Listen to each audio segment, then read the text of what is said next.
Catalina la Grande. Me van a decir, Fernanda, ¿qué? Sí. ¿Por qué hablar de Catalina la Grande? Pues es que estás hablando de una de las figuras más importantes de Rusia. Y ella muere un 17 de noviembre. Pero hay que platicar las condiciones de la muerte y todo este tema. Pablo Rusalmones, bienvenido, CEO de Exeleva Group. Muchas gracias, Fer. Sí, fíjate que justo Catalina la Grande falleció un 17 de noviembre de 1796. Y 796. 1796, sí. Fíjate que creo que nunca hemos platicado eso, pero a mí me gusta mucho, Fer, leer biografías y autobiografías de jefes de Estado. Entonces, por ejemplo, Catalina la Grande escribió sus memorias, de las cuales platicaremos ahorita un poco, ¿no?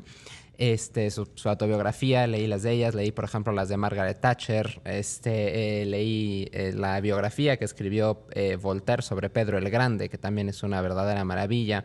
En fin, la verdad es que me gusta mucho leer de todos esos temas, Fer. Y Catalina la Grande siempre ha sido una mujer y una figura que me ha fascinado desde hace mucho tiempo. Porque fíjate que tiene una historia muy interesante. Digo, Catalina en realidad era alemana. Ella no nació en Rusia. No era de la dinastía de los Romanov, ¿no? O sea, digamos, en 1762 fue cuando asumió el trono en Rusia. Reinó durante 34 años. ¿Cómo es que llega a ser tan importante sin ser rusa? Pues fíjate que es que era una mujer extremadamente astuta. Primero, tenía ciertos lazos familiares con... a través de sus primos. Bueno, ya sabes que en esas épocas todos se casaban con todos y todos eran familiares de todas las grandes familias nobles de Europa, ¿no? Siempre uno era primo, tío, sobrino de quién sabe qué, ¿no? En todos los reinos de Europa. Ella tenía ciertos lazos.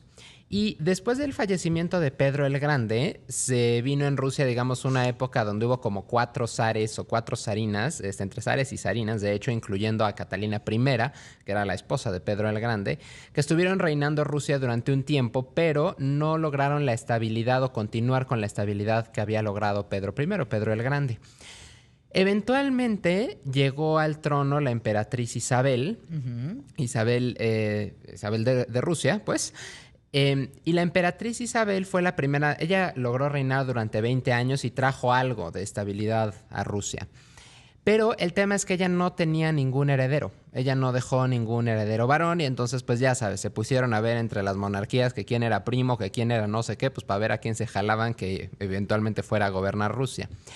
El que quedó fue Pedro III, que era, si mal no recuerdo, sobrino de Isabel, de la emperatriz Isabel.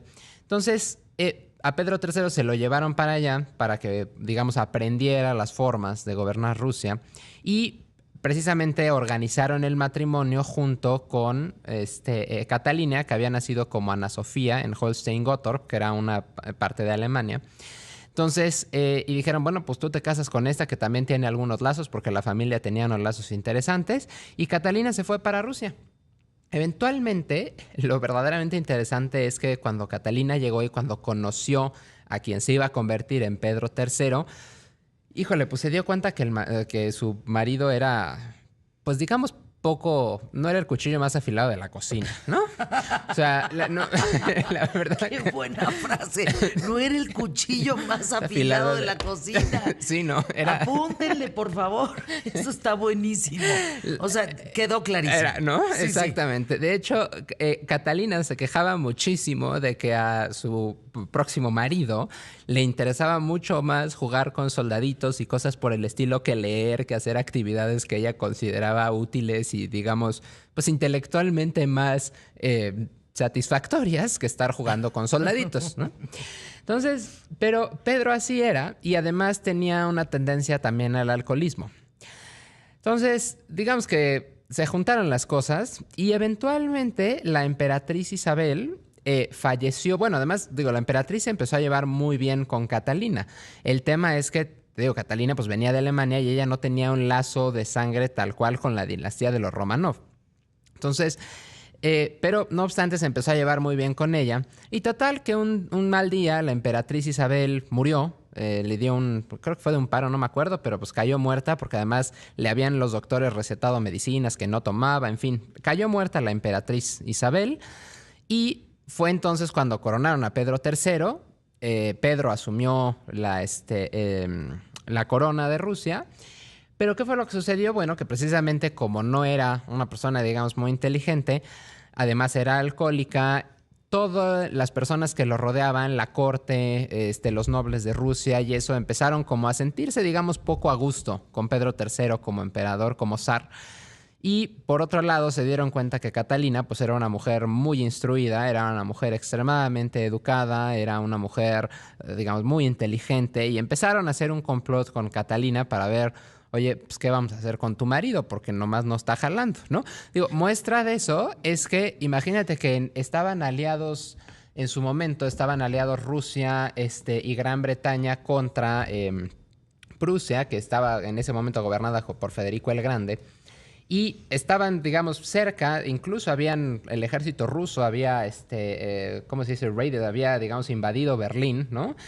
Y cuando llegó Pedro III, como se llevaba muy bien con Federico, se echó para atrás y entonces hizo alianza con Federico. O sea, imagínate que estás peleándote contra el de enfrente, ¿no? Se murió la emperatriz Isabel, llegó Pedro y dijo, no, ya no me voy a pelear contigo, ahora voy a ser tu amigo, y entonces cambió de bando al ejército, ¿no? Esas eran la suerte digamos, de políticas poco acertadas que hizo Pedro III en el poquito tiempo que estuvo en el poder. Porque eventualmente cuando se fue de San Petersburgo, se fue de vacaciones, se fue a algún lado, Catalina ya había tenido o ya había logrado consolidar el apoyo de una buena parte del ejército, ya había logrado consolidar el apoyo de los nobles y de todo eso. Y pues fueron por Pedro III y lo encerraron, ¿no? Y dijeron, órale tú encerrado, y a los pocos días, cuello, ¿no? No se sabe a la fecha todavía si Catalina fue ella misma quien mandó matar a Pedro III o si fueron algunos de los consortes de Catalina o de la parte, ¿no? O sea, eso todavía, digamos, no se sabe. La realidad es que lo apresaron y de pronto, pues, lo murieron. O sea, ya desaparecieron. Lo murieron. ¿No? Te vienes, pero vienes filoso. Lo desaparecieron. Pues así pasó, Fer. Mira, y eventualmente llegó al trono y Catalina se convirtió en una de las emperatrices y una de las figuras más importantes de Rusia.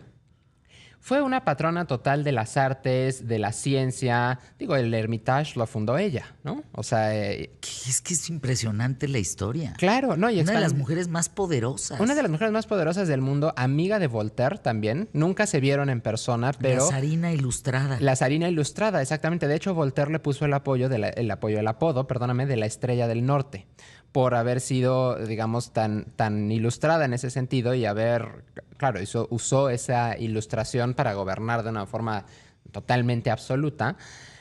Continuó con las expansiones territoriales de Rusia, trajo a muchísimos astrónomos, matemáticos, se los jaló de varios otros países, algo similar a las políticas que había hecho en su momento Pedro el Grande de, digamos, inspirarse en lo que habían estado haciendo las monarquías europeas, porque cuando Catalina llegó se dio cuenta que Rusia estaba muy atrasada, ¿no? O sea, digamos, los grandes avances que había hecho Pedro el Grande se habían quedado estancados por el periodo, digamos, no de mucha desarrollo dentro del territorio.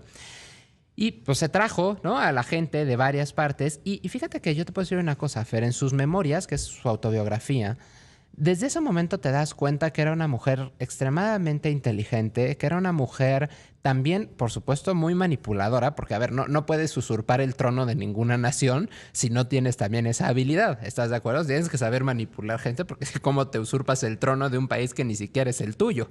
Entonces... La verdad es que también era una mujer muy manipuladora, muy inteligente, era una mujer precisamente muy ilustrada. Se llevó a Diderot. Diderot era el que manejaba la enciclopedia. Claro, no, se llevó a muchísima gente. Se llevó a matemáticos y astrónomos que hicieron unas contribuciones importantísimas. Y bueno, desde aquellas épocas, Fer, además vienen todos los temas de la lucha, por ejemplo, que actualmente todavía sigue con la península de Crimea. Cuando las guerras que hizo Catalina contra el Imperio Otomano, contra los turcos, porque además se metió en guerras con varios, eventualmente cuando logró que Rusia se pusiera o posicionara mucho más fuerte en el Mar Negro, pues desde ahí vienen todos los temas de la península de Crimea y, en fin, una gran parte de la historia, Fer. Gracias, mi querido Pablo. Gracias por recordarnos esta personalidad tan grande. Sí. La zarina ilustrada, Catalina la Grande, alemana. Válgame. Alemana terminada en Rusia. Terminada en Rusia. Bueno, gracias, Pablo. Gracias por estar con nosotros. A ti, Fer. Es un honor escucharte.